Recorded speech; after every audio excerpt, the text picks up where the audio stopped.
Chapter 1. The Whisper in the Fog. The October fog had descended on St. Mary Mead with a quiet insistence, wrapping the village in a damp, ghostly veil that smothered sound and blurred edges. Miss Jane Marple, bundled in her favourite woolen shawl, knitted in a soft lavender hue by her niece years ago, picked her way through the churchyard, her sturdy shoes crunching faintly on the gravel path. In her gloved hands she carried a modest bouquet of chrysanthemums, their golden petals a bright defiance against the gloom. She'd come to lay them on her cousin Ethel's grave, a ritual she performed each autumn, though tonight an inexplicable restlessness stirred within her. The air felt heavy, not just with mist, but with something unspoken, as if the village itself held its breath. The churchyard was older than St. Mary Mead's tidy cottages, its moss-covered gravestones tilting, like weary sentinels under the weight of centuries. Miss Marple's lantern cast a feeble glow, its light swallowed by the fog, illuminating only a few feet ahead. She knew this path by heart, yet tonight it seemed unfamiliar, the shadows shifting in ways that made her pause. A prickle ran down her spine, not fear, for Miss Marple was not easily rattled, but a keen awareness, the kind that had served her well in unravelling the village's subtler scandals. She adjusted her shawl, her sharp eyes scanning the mist, and murmured to herself, "Nonsense, Jane, it's only fog." But then, near the ancient yew tree that loomed like a guardian at the churchyard's heart, the fog seemed to part, revealing a figure. Miss Marple stopped, her breath catching in her throat. At first she thought it a trick of the light, a shadow cast by her lantern, or perhaps a villager out late. But as she squinted, the shape grew distinct. A woman, ethereal and translucent, her form wavering like a reflection in disturbed water. Her dress was outdated, a high-necked gown from decades past, its fabric shimmering faintly as if woven from moonlight. Her face was pale, her eyes hollow, yet burning with an urgency that made Miss Marple's heart quicken. "Good evening," Miss Marple said, her voice calm and measured, as if addressing a neighbour over tea. She had always believed politeness cost nothing, even in the face of the uncanny. "Are you lost, my dear?" The words hung in the air, and for a moment there was only silence, the fog muffling the distant hoot of an owl. Then the figures. Lips moved, soundless at first, as if struggling to bridge the gap between worlds. A whisper followed, sharp and cold, slicing through the mist like a knife. "Death comes to the hall, Jane. The killer hides among the guests. Listen, or blood will stain the hearth." The words were precise, delivered with a weight that rooted Miss Marple to the spot. The spirit's gaze locked onto hers, and it raised a trembling hand, pointing toward the horizon, where Gossington Hall's faint lights flickered through the fog. Then, with a gust of air that stirred the chrysanthemums in Miss Marple's hands, the figure dissolved, leaving only the yew tree and the swirling mist. Miss Marple stood motionless, her mind racing.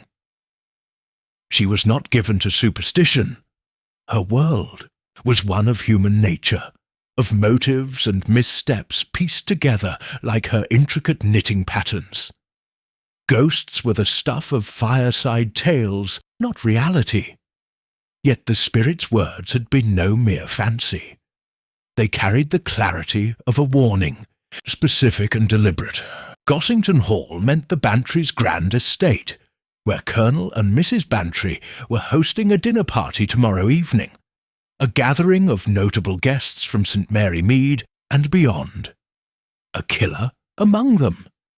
The idea was absurd, yet Miss Marple's intuition, honed by years of observing the quiet malice beneath village pleasantries, urged her to take it seriously. She resumed her walk, placing the chrysanthemums gently on Ethel's grave, her fingers lingering on the cold stone. The fog seemed thicker now, as if conspiring to obscure truths, and the lantern's light felt frailer than before. As she made her way back toward her cottage, her thoughts churned. The spirit had called her Jane, a familiarity that unsettled her. Few addressed her so, save old friends and family, most of whom were long gone. Was this apparition someone from her past, or something else entirely? And why warn her, of all people? Her reputation for solving mysteries was known in St. Mary Mead, but surely a ghost would not rely on village gossip. By the time she reached her cottage, its rose-covered walls a comforting sight through the mist, Miss Marple had made up her mind. She would attend the dinner at Gossington Hall, invited or not. Mrs. Bantry was a dear friend and would hardly mind. There she would watch the guests listen to their words and test the spirit's prophecy. If a killer lurked, she would find them, as she always did, by noticing the small things others overlooked. Inside, she settled by the fire, her knitting needles clicking rhythmically as she began a new scarf. The flames cast dancing shadows on the walls, and her thoughts returned to the ghostly messenger. Its words echoed in her mind, a riddle wrapped in a warning, death at the hall, a killer among the guests, and that final chilling phrase, blood will stain the hearth.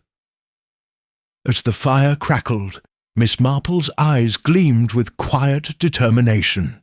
This was no ordinary case, but then she was no ordinary woman. The spirit had chosen her for a reason, and she would not disappoint it. Detective, where are you solving from? Drop your location below. Want more chilling cases? Subscribe. Tomorrow's mystery gets darker. Stay sharp. Chapter 2. The Gathering at Gossington Hall. The dining room of Gossington Hall glowed with the warmth of candlelight. Its long mahogany table set with gleaming silver and delicate china. Mrs. Dolly Bantry, resplendent in emerald silk, presided over the gathering with her usual blend of charm and mild chaos, while Colonel Bantry, ruddy-faced and jovial, poured sherry for the guests. Miss Jane Marple, seated near the end of the table, observed the scene with her usual quiet acuity, her lavender shawl neatly folded over the back of her chair. She had secured her invitation with a gentle nudge to Dolly's hospitality, her curiosity about the ghostly warning outweighing any qualms about propriety. The guest list was a curious mix, even for St. Mary Mead. There was Dr. Henry Haydock, the village physician, his spectacles glinting as he debated politics with a forced smile. Beside him sat Mrs. Lavinia Price, a widow with a penchant for gossip and a fortune inherited from her late husband's textile empire. Her sharp eyes darted about as if cataloguing secrets. Across from her was Mr. Rupert Grayson, a slick London barrister visiting his aunt in the village, his charm as polished as his cufflinks, but tinged with condescension. Next to him lounged Miss Clara Vane, a young actress whose theatrical laugh rang out too often, her scarlet dress drawing every eye. Finally, there was Mr. Thomas Blackwood, a reclusive scholar who had recently rented the old vicarage, his gaunt frame and nervous gestures suggesting a man ill at ease in company.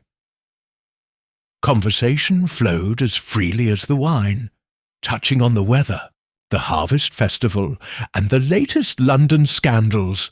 Yet Miss Marple sensed an undercurrent of tension, like a thread pulled too tight. Mrs. Price's barbed remarks about Clara's modern manners drew a flush to the actress's cheeks. Grayson's sly questions about Blackwood's obscure research, something about medieval manuscripts, made the scholar fidget. Even Dr. Haydock, usually unflappable, seemed distracted, his gaze lingering on the flickering candles as if expecting them to gutter. Miss Marple sipped her soup, her mind replaying the ghost's words. The killer hides among the guests. She studied each face, noting the small things. Grayson's overly tight grip on his glass, Clara's forced gaiety, Blackwood's habit of glancing at the door. Human nature, she knew, revealed itself in such details. Dolly, ever the gracious hostess, tried to steer the conversation to lighter topics, but the air grew heavier, as if the fog outside had seeped into the room. As the main course was served, roast pheasant with all the trimmings, a sudden gust rattled the windows, dimming the candles. Clara let out a nervous laugh, but Blackwood flinched, his fork clattering against his plate. "Just the wind," Colonel Bantry said heartily, but Miss Marple's eyes narrowed. The hall felt watchful, as if the spirit's presence lingered. She resolved to speak with each guest before the night was out, to probe their stories and test the ghostly prophecy. If death was coming, as the spirit claimed, it was already in the room, hidden behind a smile or a glance. Chapter 3. The First Death.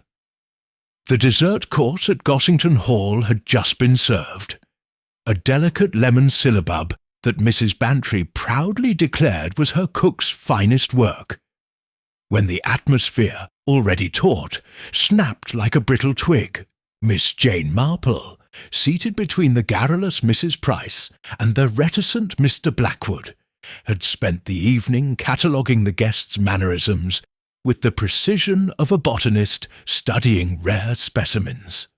The ghost's warning, "Death comes," to the hall echoed in her mind, lending every glance and gesture a sinister weight.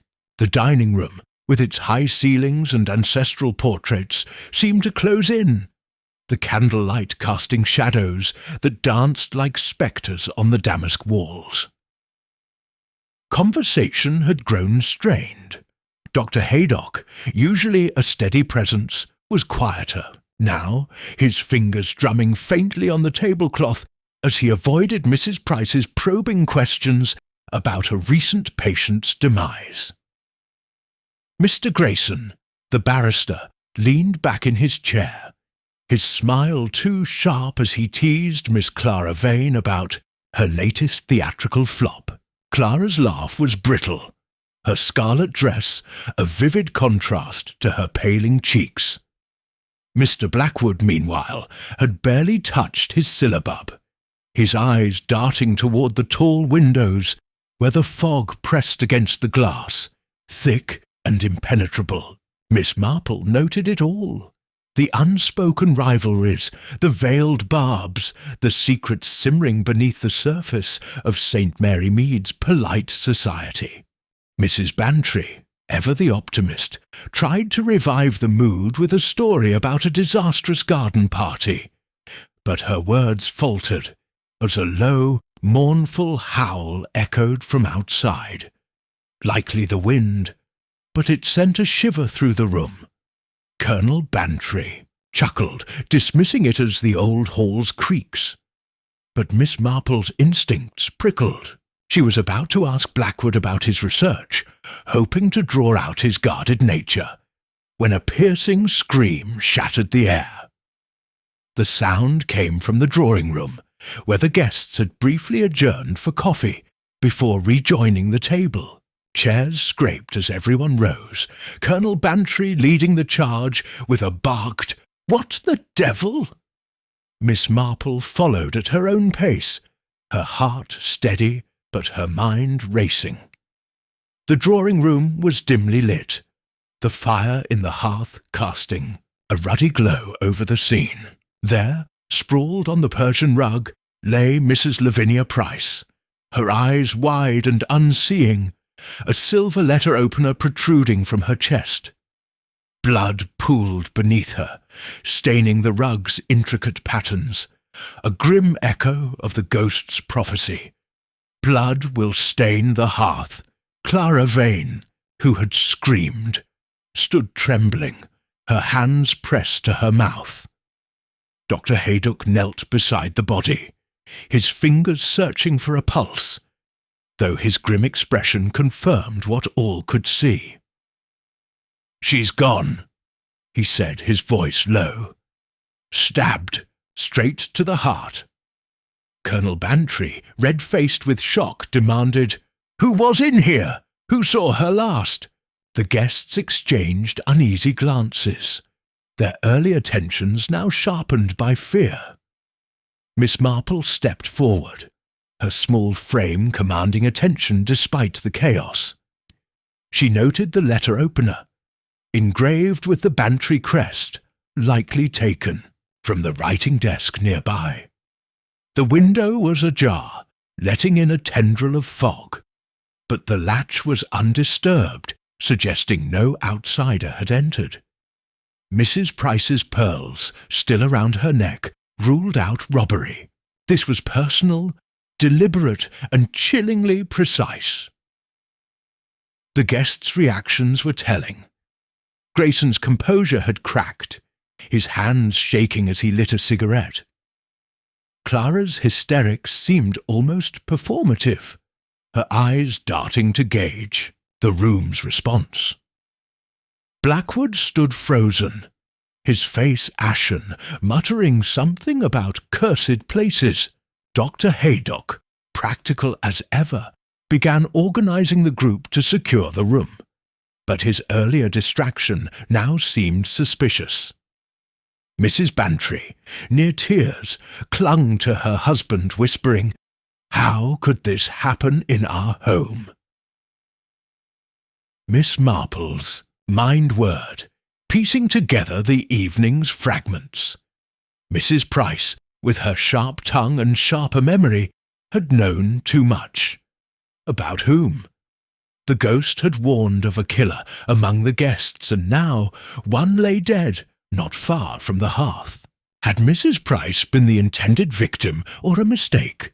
The letter-opener suggested opportunity, not premeditation. Yet the act felt bold, brazen even, committed under the noses of a dozen witnesses. As the village constable was summoned, Miss Marple slipped back to the dining room, her eyes scanning for overlooked details. A smudge of ink on the tablecloth, a misplaced napkin, a faint scent of lavender. Clues, perhaps, or mere distractions. The fog outside seemed to pulse with the spirit's presence, urging her to listen. She would question each guest, unravel their secrets, and test the ghostly riddle. Death had come as promised, and Miss Marple knew it would not rest with one victim. The killer was still here, watching, waiting, hidden in plain sight. Chapter 4. The Spirit's Riddle. The aftermath of Mrs. Price's murder hung over Gossington Hall like a storm cloud, the air thick with shock and suspicion. The village constable, a earnest young man named Polk, had arrived, his notebook trembling slightly as he recorded statements in the drawing-room. The guests, now confined to the library under Colonel Bantry's gruff supervision, whispered among themselves, their faces a gallery of fear, guilt, and calculation. Miss Jane Marple, seated in a high-backed chair near the library's roaring, Fire appeared to be merely knitting, her needles clicking rhythmically, but her eyes, sharp as ever, missed nothing. The way Mr. Grayson's polished facade faltered when questioned, or how Miss Clara Vane's tears dried too quickly, replaced by a calculating glance. The murder had shaken St. Mary Mead to its core. Mrs. Price, with her wealth and waspish tongue, had been a pillar of gossip, her knowledge of village secrets a double-edged sword. Who had she provoked enough to drive a letter-opener into her heart? Miss Marple's mind returned to the ghost's warning. The killer hides among the guests. The prophecy had proven true, but its meaning remained elusive. As the library clock chimed midnight, the fire's glow seemed to dim, and a chill crept into the room, unnoticed by all but Miss Marple. She sat, her knitting aside, sensing the air shift, as if the fog outside had carried something, or someone, with it. She excused herself, murmuring about needing a shawl, and slipped into the hall's shadowed corridor. The fog pressed against the windows, its tendrils curling like ghostly fingers. Near the staircase, where a portrait of a stern Bantry ancestor glowered, the air grew colder still. Then, as if summoned by her thoughts, the spectral woman appeared, her translucent form shimmering in the dim light. Her outdated gown rippled, and her hollow eyes fixed on Miss Marple, with an intensity that made the old lady's breath catch, though her composure held firm. "Speak, if you've more to say," Miss Marple said softly, her voice steady despite the uncanny scene. The ghost's lips moved and a whisper filled the corridor, sharp and deliberate. "The killer's name is woven in deceit, Jane. Seek the thread that binds the heart to betrayal. 4 words, 4 lies, 4 truths. Count them, or another falls." The spirit's hand gestured toward the library, where the guests waited, then faded into the fog, leaving only a faint scent of lavender and the echo of her riddle. Miss Marple stood still, her mind dissecting the words. 4 words, 4 lies, 4 truths.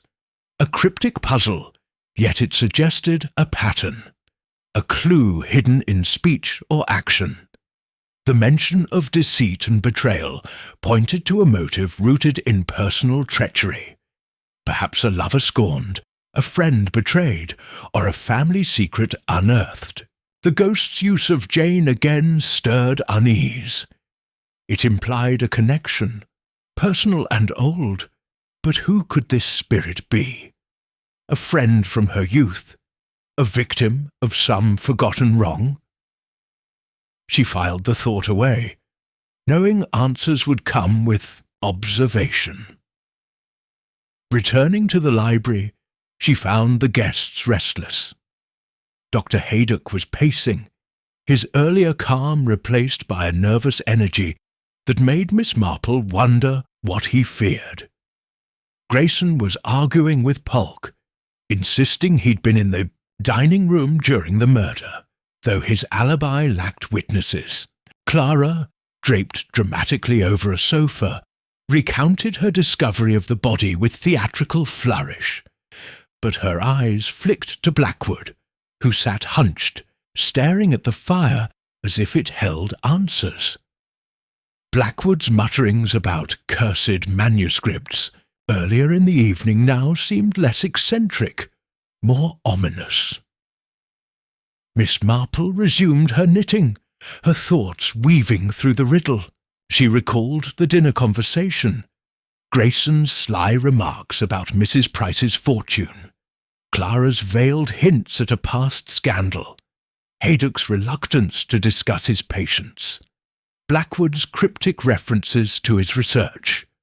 Had one of them spoken 4 words that hid a lie or revealed a truth?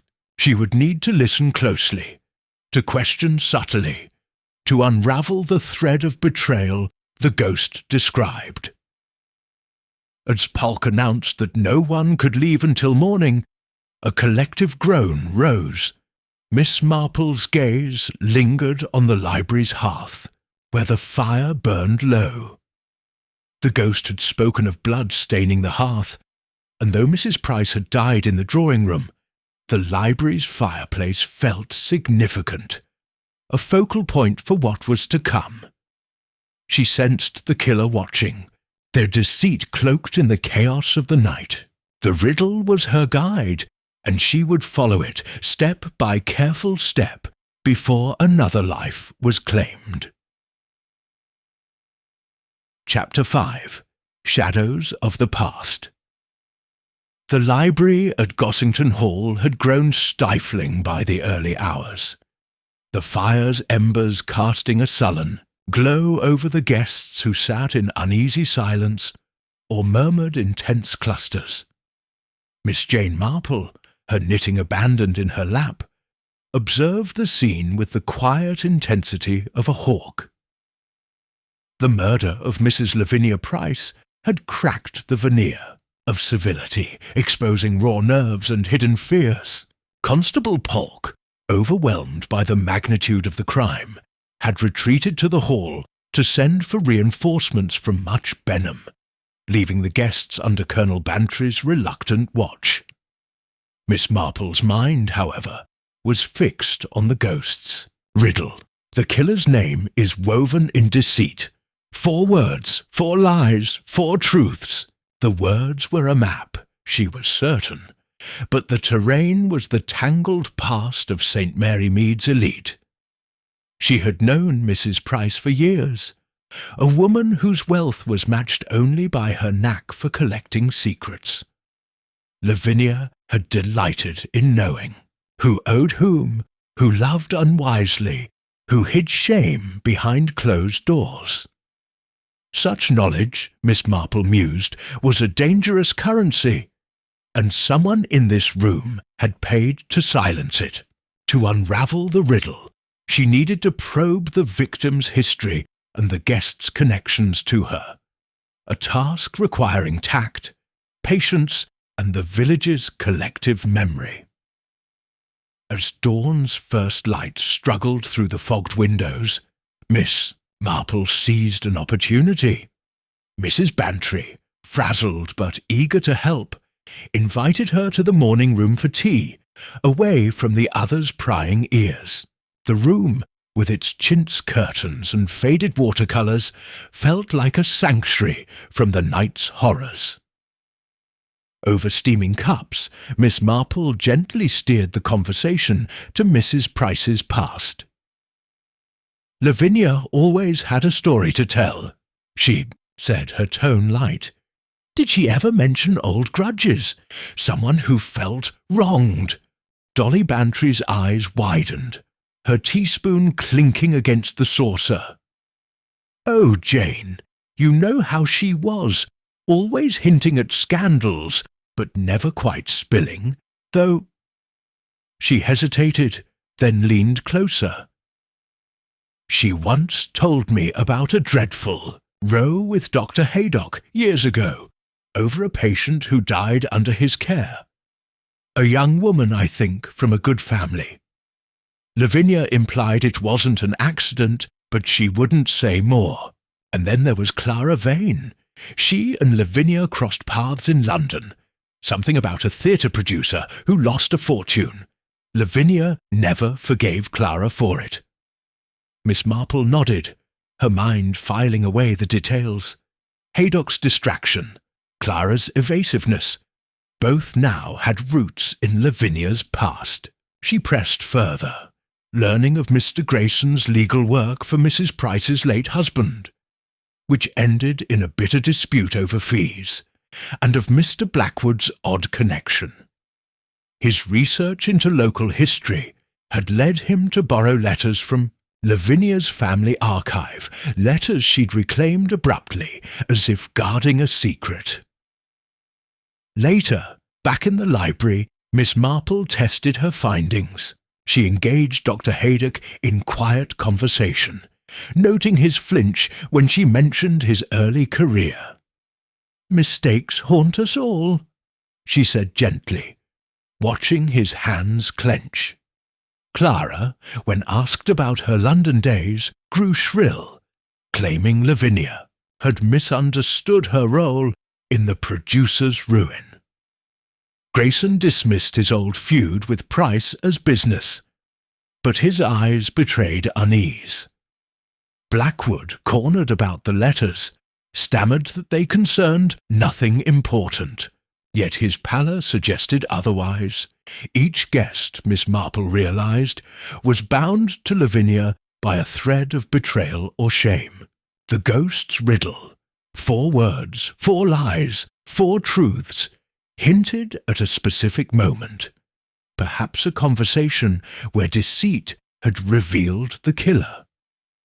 She recalled the dinner, replaying snatches of dialogue. Grayson had said, "We all have secrets," with a pointed look at Lavinia.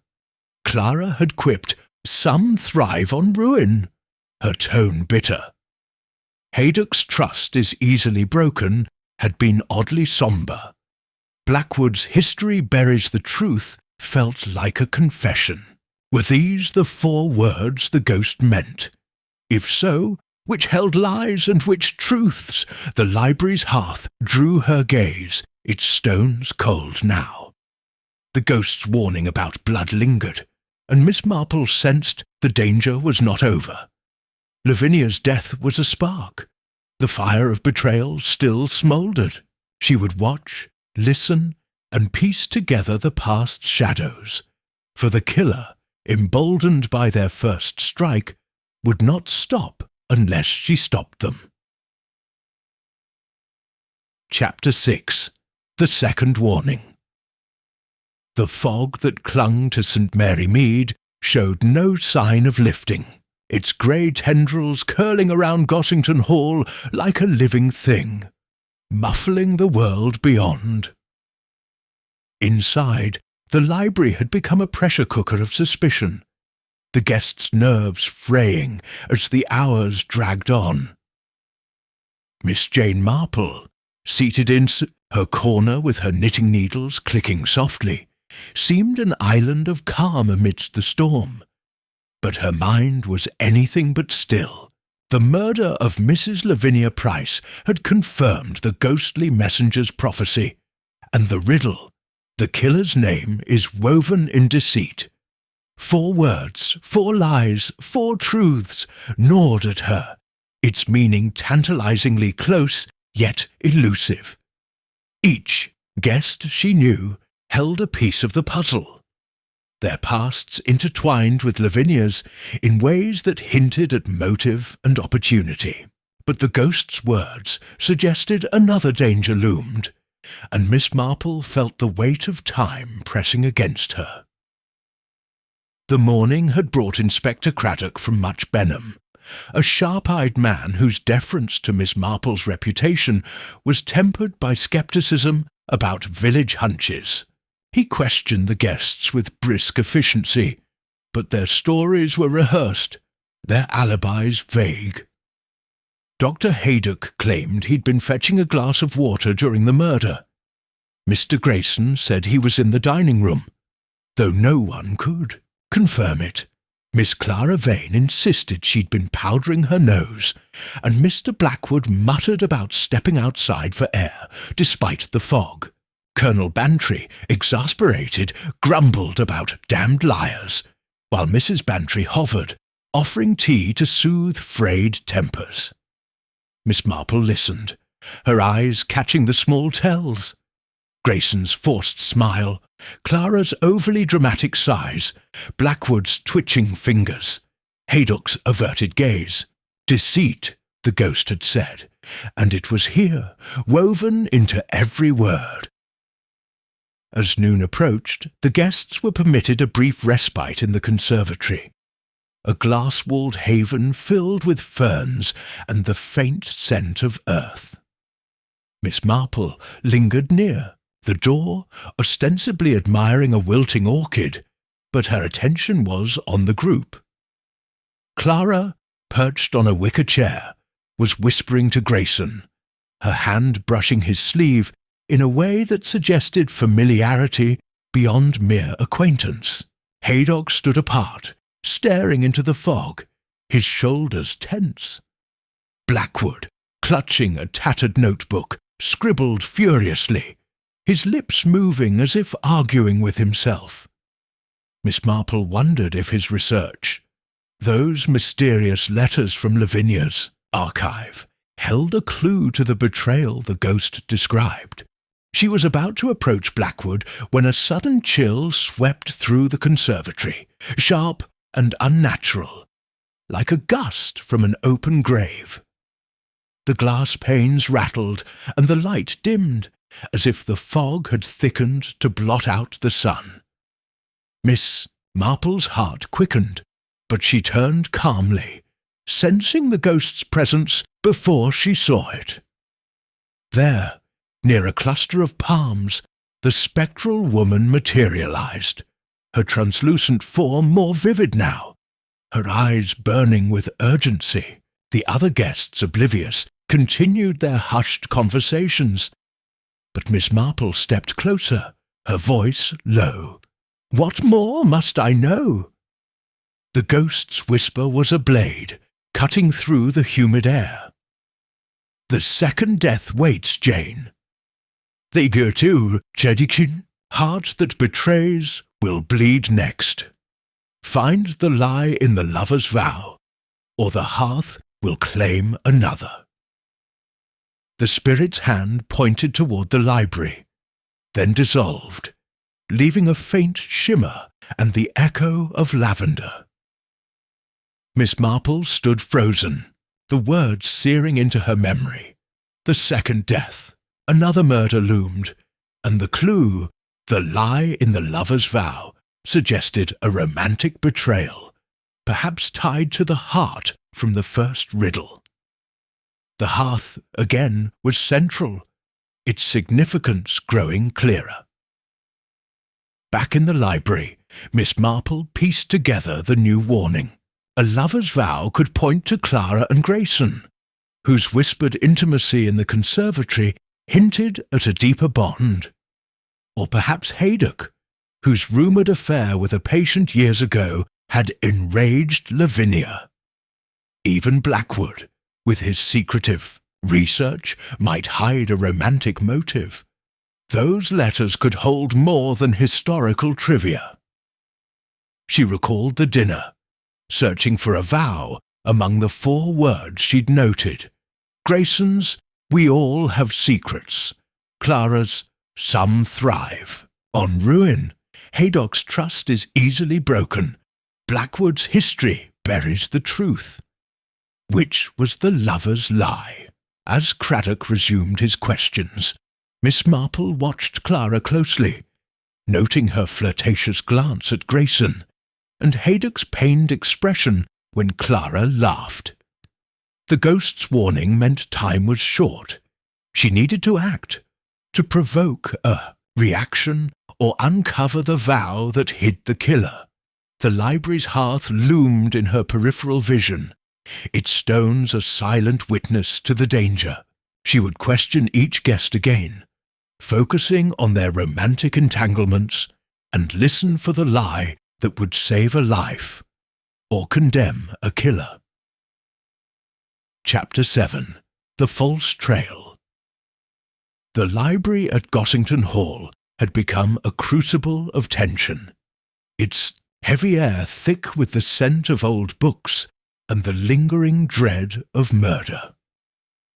The fog outside pressed against the windows, a grey curtain that trapped the guests in their shared suspicion. Miss Jane Marple sat by the hearth, her knitting needles moving with deceptive calm, each stitch a counterpoint to the chaos of her thoughts. The ghost's latest warning, the second death waits. Find the lie in the lover's vow, had sharpened her focus, pointing to a betrayal rooted in romance. Yet the earlier riddle, 4 words, 4 lies, 4 truths still eluded her, its pieces scattered among the guests' guarded words and shadowed pasts. Mrs. Lavinia Price's death was only the beginning, and Miss Marple knew the killer was circling, waiting for a chance to strike again. Inspector Craddock, his notebook now filled with contradictory statements, had taken charge with a blend of professionalism and frustration. The guests confined to the hall until the coroner arrived were restless, their civility fraying like worn fabric. Dr. Haydock, his face drawn, offered medical insights to Craddock, but his hands trembled when mentioning the letter openers. Precision. Mr. Grayson, the barrister, argued for his innocence with a lawyer's polish, yet his eyes flicked nervously to Miss Clara Vane. Clara, ever the actress, oscillated between tears and defiance, her scarlet dress a stark contrast to her pallor. Mr. Blackwood, clutching his notebook like a talisman, muttered about forces beyond reason, his earlier eccentricity now bordering on paranoia. Colonel Bantry paced, muttering about the disgrace to his home, while Mrs. Bantry hovered, her attempts at hospitality faltering under the weight of fear. Miss Marple, ever observant, had spent the afternoon subtly probing the guests, her questions cloaked in the guise of an old lady's curiosity. She'd asked Clara about her London admirers, noting the actress's quick dismissal of a jealous suitor who'd once crossed Lavinia. With Grayson, she'd mentioned his legal work for Lavinia's husband, catching the brief tightening of his jaw when she hinted at unpaid debts. Haydock, when pressed about his past patients, grew curt, insisting Lavinia's accusations were malicious gossip. Blackwood, questioned about the letters he'd borrowed, claimed they were merely historical, but his stammer betrayed him. Each exchange added a thread to the tapestry of deceit, but the lover's vow remained elusive. As evening fell, a sudden commotion disrupted the library's uneasy quiet.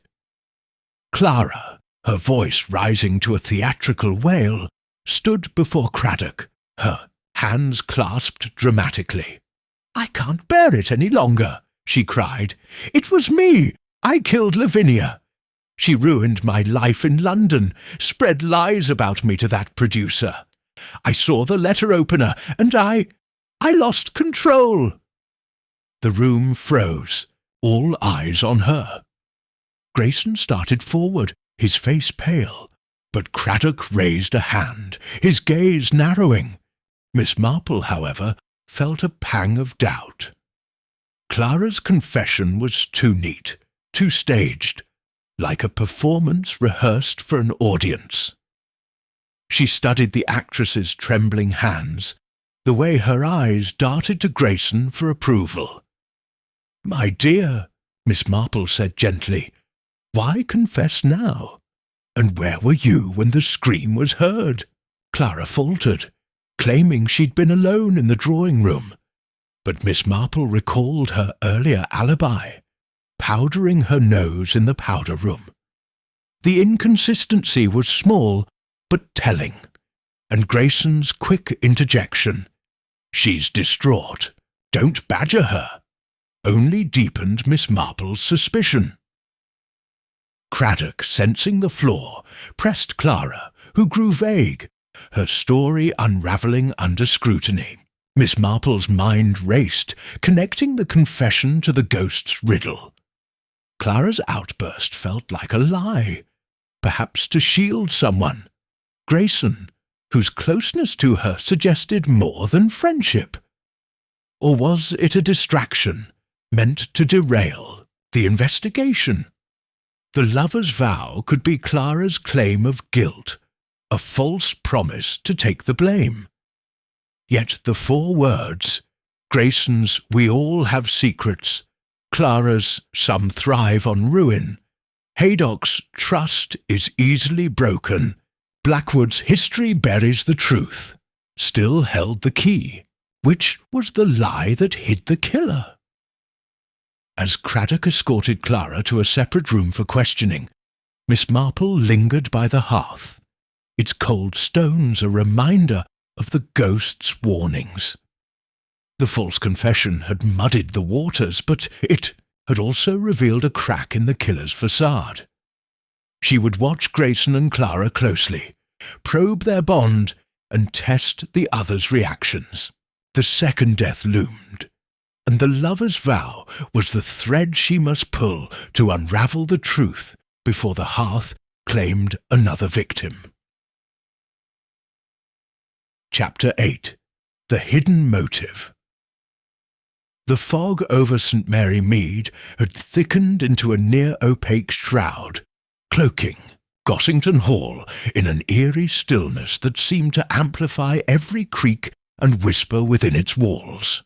The library, now a makeshift prison for the guests, hummed with unspoken accusations, the air heavy with the residue of Clara Vane's false confession.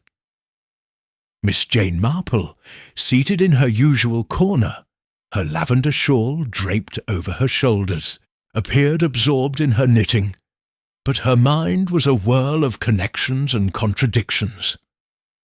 Clara's theatrical outburst had been a distraction, she was certain, but it had also cracked open a window into the killer's strategy.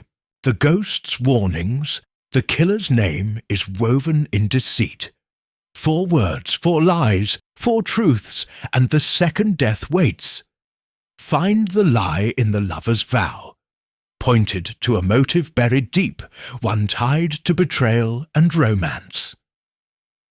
Miss Marple knew that to prevent another murder, she must unearth the hidden truth that drove Lavinia Price's killer to act. Inspector Craddock, his patience thinning, had dismissed Clara's confession after her story crumbled under questioning. She now sat sullenly in a wingback chair, avoiding Grayson's anxious glances. Dr. Haydock, his professional demeanour strained, busied himself with notes, as if distancing himself from the chaos. Mr. Blackwood, his notebook clutched like a lifeline, scribbled incessantly, his mutterings about cursed knowledge drawing curious stares. Colonel Bantry, red-faced with frustration, muttered about the scandal tarnishing his home, while Mrs. Bantry fluttered about, offering biscuits no one wanted. Miss Marple observed them all, her sharp eyes catching the subtle shifts. Grayson's protective hover near Clara, Haydock's avoidance of eye contact, Blackwood's nervous glances at the hearth. The killer was here watching, and Clara's false trail had only emboldened them. Miss Marple's morning had been spent in quiet reconnaissance, her conversations with Mrs. Bantry and the hall staff yielding fragments of the past. Lavinia Price, it seemed, had wielded her knowledge like a weapon, her archive of letters and diaries a treasury of St. Mary Mead's secrets. One tidbit stood out, a scandal from 2 decades ago, hushed up but never forgotten. A young woman, Eliza Trent, had died under Dr. Haydock's care, her death blamed on a fever, but rumoured to involve a botched procedure tied to an illicit affair. Lavinia, Eliza's cousin, had never forgiven Haydock, hinting at malpractice in private. Could this be the betrayal the ghost spoke of? Or was it Clara's London scandal, where Lavinia's gossip had cost her a career-defining role, leaving her bitter and vengeful? Grayson's dispute with Lavinia's husband over legal fees and Blackwood's obsession with her family's letters suggested other grudges, each a potential spark for murder. Seizing a moment during a lull in Craddock's interrogations, Miss Marple approached Blackwood, her tone gentle but probing. "Your research, Mr. Blackwood. Those letters from Lavinia's archive. Did they mention anyone here?" His eyes widened, his fingers tightening on his notebook. "Just old family matters," he stammered. "Nothing relevant." But his hesitation told another story. She tried Haydock next, mentioning Eliza Trent casually. His face paled, and he muttered, "That was a tragic case, long resolved." Grayson, when asked about Lavinia's financial dealings, grew defensive, insisting he'd moved on from past disputes. Clara, cornered about her London days, snapped, "Lavinia lied about me, but I didn't care enough to kill her." Each response deepened Miss Marple's suspicion that the motive lay in a single, explosive secret Lavinia had held over someone. A secret tied to love and betrayal. Then, an overlooked detail from the murder scene resurfaced in her mind. The yodugund, smudge of ink on the dining room tablecloth near Lavinia's place. It suggested a note, perhaps a threat, written and discarded in haste. She slipped into the dining room, now dim and deserted, and examined the table. Beneath a candelabra, she found a crumpled scrap of paper, its ink blurred but legible. "You'll pay for her." 4 words, stark and menacing. Were these the 4 words of the ghost's riddle? A vow of revenge? If so, her could be Eliza Trent, or another woman wronged in the past. The note pointed to Haydock, whose patient had died, or Clara, whose career Lavinia had ruined. Yet Grayson's closeness to Clara and Blackwood's secretive research kept them in play. The two lover's vow, perhaps a promise of retribution for a loved one's suffering, was the key. Miss Marple returned to the library, her gaze lingering on the hearth, its stones cold but ominous. The ghost's warning of a second death urged her to act swiftly. She would confront the guests with the note, gauge their reactions, and unravel the hidden motive before the killer struck again. Chapter 9. The Killer's Slip. The fog that enveloped Gossington Hall seemed to seep into its very walls, casting a pall over the library where the guests remained, their faces etched with exhaustion and suspicion. The murder of Mrs. Lavinia Price had unravelled the veneer of St. Mary Mead's propriety, and the threat of a second death, foretold by the ghostly messenger, hung like a storm, waiting to break. Miss Jane Marple, her lavender shawl draped over, her shoulders sat by the hearth, her knitting needles idle as her mind wove through the clues. The ghost's riddles.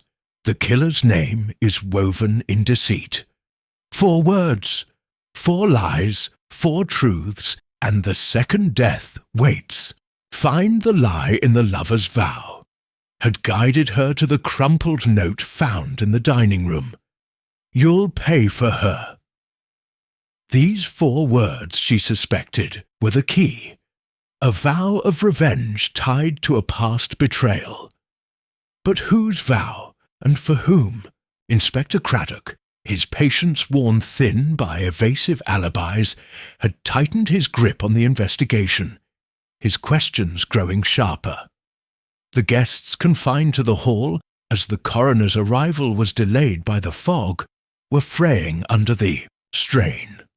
Dr. Haydock, his calm facade cracking, avoided discussing his past patients, his fingers fidgeting with a pen.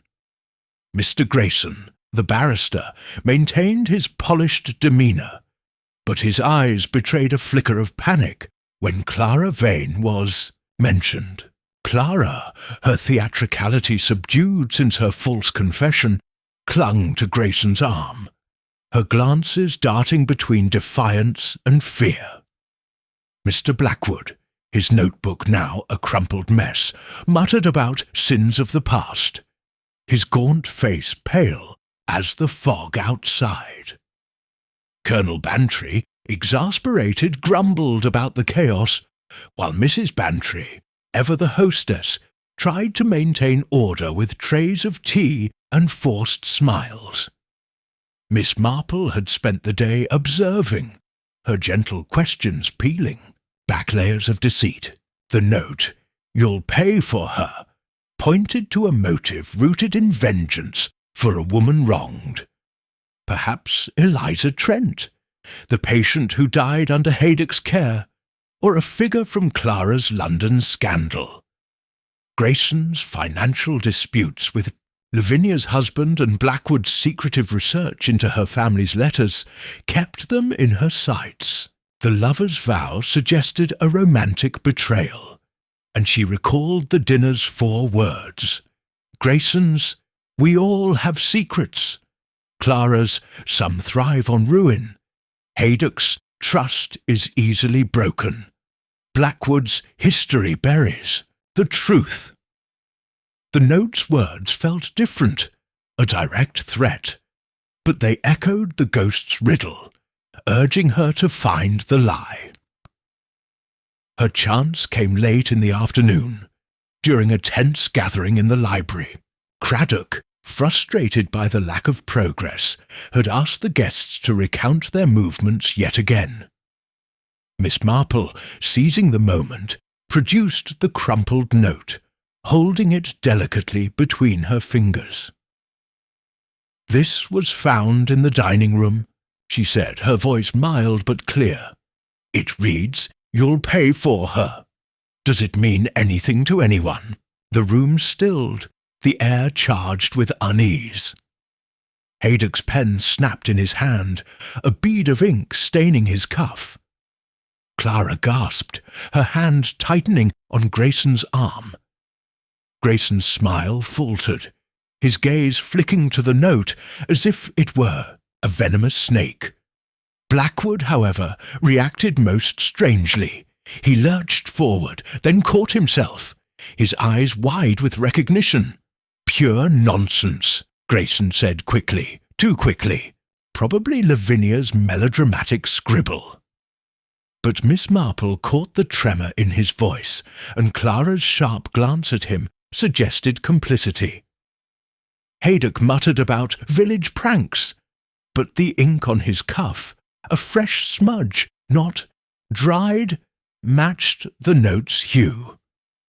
Blackwood, when pressed, claimed ignorance, but his trembling hands betrayed him. The killer had slipped, Miss Marple realized, their reaction to the note revealing a truth they'd meant to hide. The ink on Haydock's cuff was the clue, tying him to the note's creation, but Grayson's and Clara's shared panic hinted at a deeper conspiracy. As Craddock took the note for evidence, Miss Marple's thoughts raced. The lover's vow could be Haydock's guilt over Eliza Trent, whose death Lavinia had blamed him for, or a pact between Grayson and Clara to silence Lavinia's gossip. Blackwood's reaction suggested he knew the note's context. Perhaps his research had uncovered the same secret.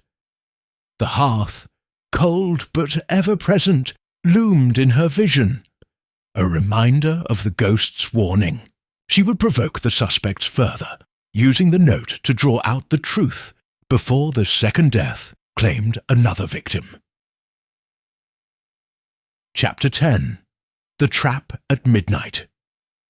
The fog enveloping Gossington Hall had grown denser, its grey veil transforming the estate into an island adrift in a sea of mist. Inside, the library's atmosphere crackled with unspoken dread.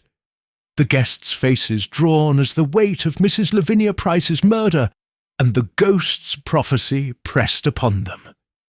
Miss Jane Marple, her lavender shawl neatly folded over her chair, sat with her knitting in her lap, but her needles were still.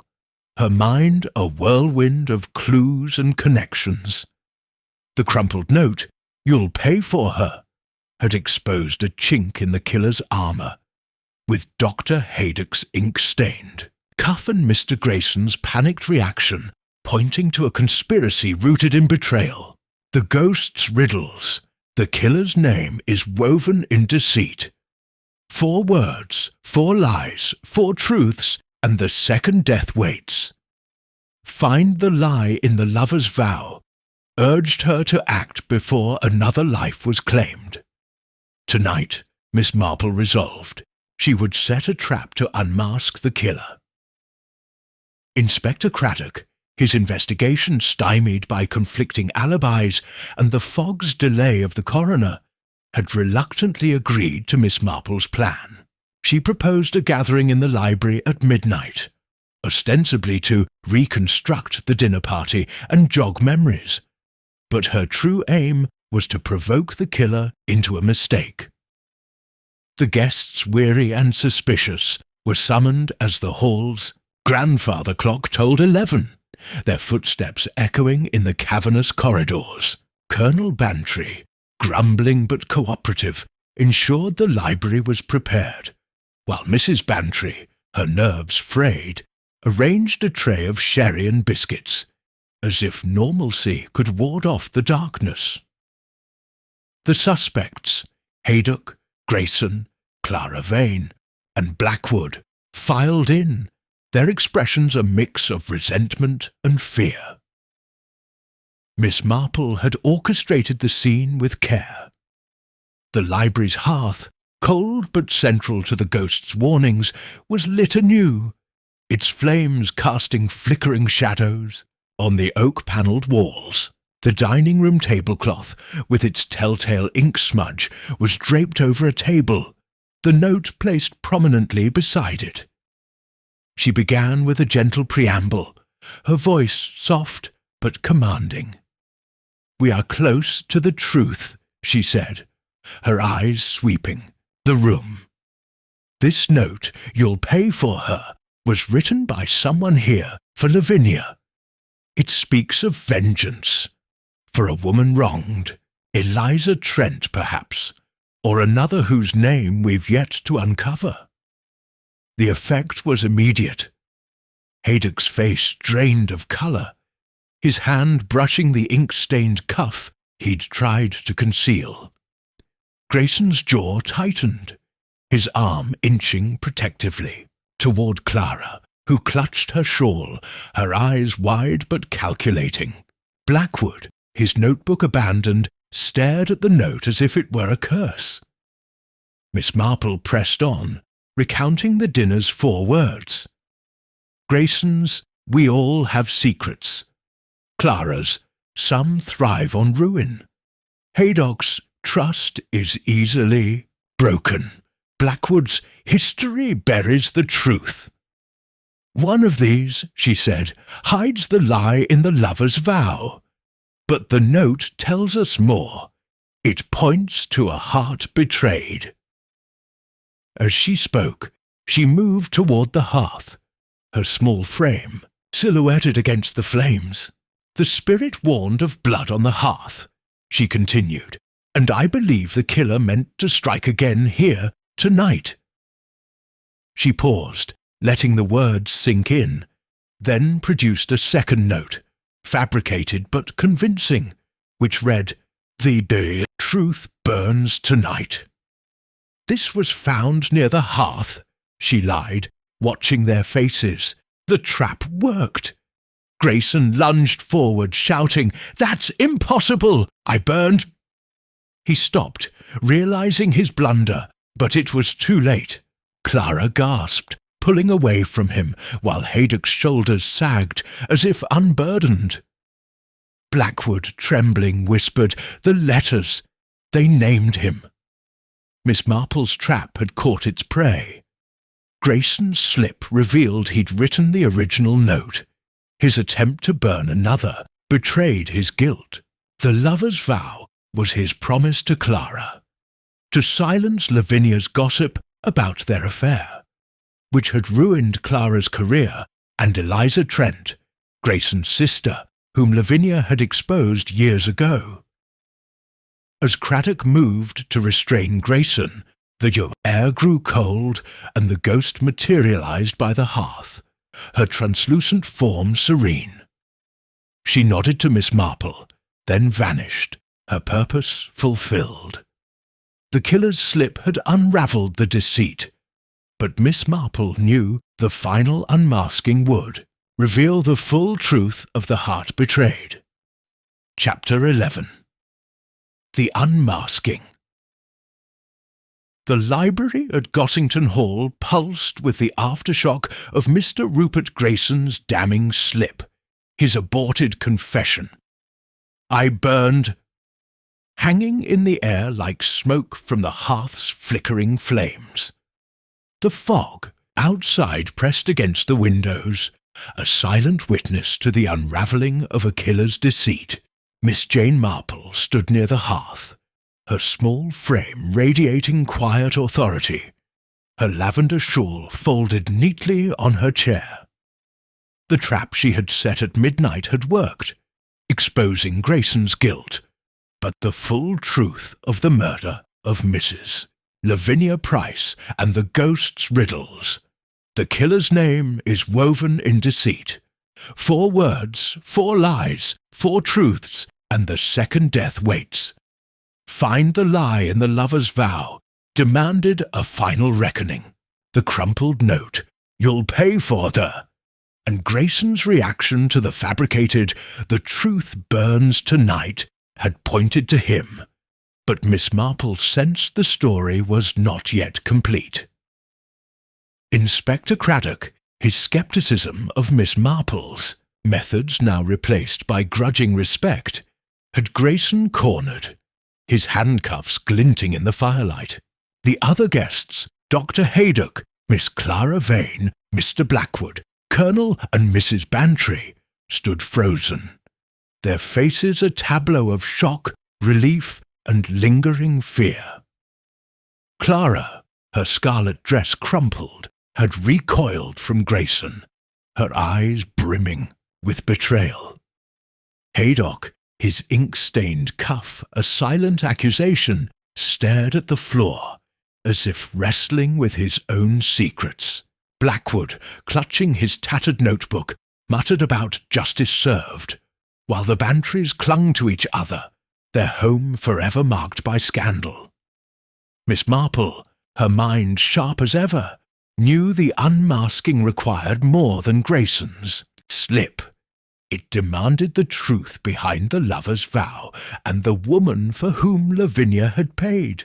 Mr. Grayson, Miss Marple began, her voice gentle but unyielding. You wrote the note. You'll pay for her, didn't you? Not for Lavinia's gossip about your affair with Miss Vane, but for something deeper, your sister, Eliza Trent. The room gasped and Grayson's face contorted, his polished facade crumbling. Eliza was my sister, he spat, and Lavinia destroyed her.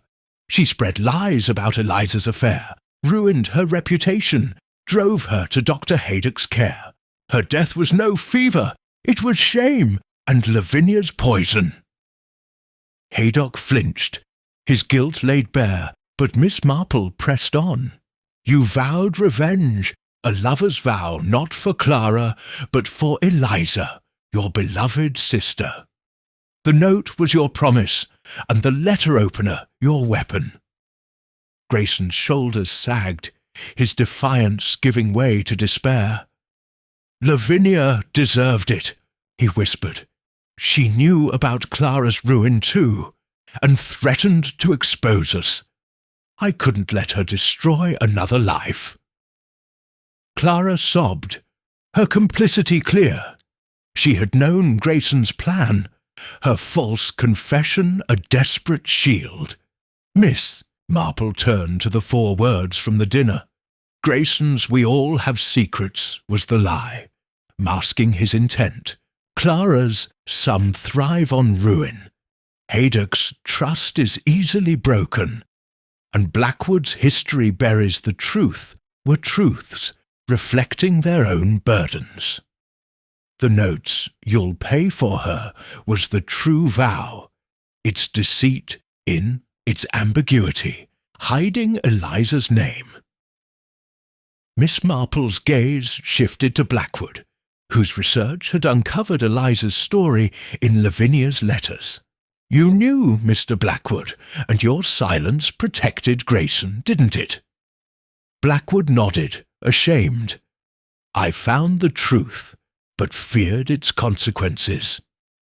Haydock, too, admitted his role, confessing to a botched procedure that hastened Eliza's death, a secret Lavinia had exploited. The hearth, where the ghost had warned of blood, stood as a symbol of the betrayal that bound them all. Eliza's blood, figuratively spilled by Lavinia's gossip, now avenged. As Craddock led Grayson away, the air grew cold, and the ghost appeared one final time, her translucent form serene by the hearth. Her eyes met Miss Marple's, a silent acknowledgment of justice served, before she faded, leaving a faint scent of lavender. The killer was unmasked, the riddles solved, but Miss Marple felt a pang of sorrow for the tangled hearts that had led to such violence. The hearth's flames burned low, and the fog outside seemed to lift, as if the truth had cleared the way. Chapter 12. The Spirit's Rest. The fog that had smothered St. Mary Mead for days began to lift as dawn broke over Gossington Hall, its tentative rays piercing the mist like a promise of clarity. Inside, the library, once a cauldron of suspicion and fear, felt quieter now. The weight of Mrs. Lavinia Price's murder and Mr. Rupert Grayson's unmasking settling into a sombre resolution. Miss Jane Marple sat in her familiar corner, her lavender shawl draped over her shoulders, her knitting needles moving slowly as she reflected on the case. The ghost's riddles. The killer's name is woven in deceit. 4 words, 4 lies, 4 truths, and the second death waits. Find the lie in the lover's vow, had guided her to the truth, unravelling a tapestry of betrayal woven around Eliza Trent's tragic death. Yet one question lingered. Who was the ghostly messenger, and why had she chosen Miss Marple to bear her warnings? The guests, now free to leave as Inspector Craddock finalised his report, dispersed with a mix of relief and shame. Dr. Haydock, his reputation tarnished by his role in Eliza's death, spoke quietly with Craddock, promising full disclosure. Miss Clara Vane, her complicity in Grayson's crime exposed, packed her bags, her theatrical flair subdued by the prospect of legal consequences. Mr. Blackwood, his notebook now in Craddock's hands, apologised to Miss Marple for his silence, admitting his fear of the truth in Lavinia's letters.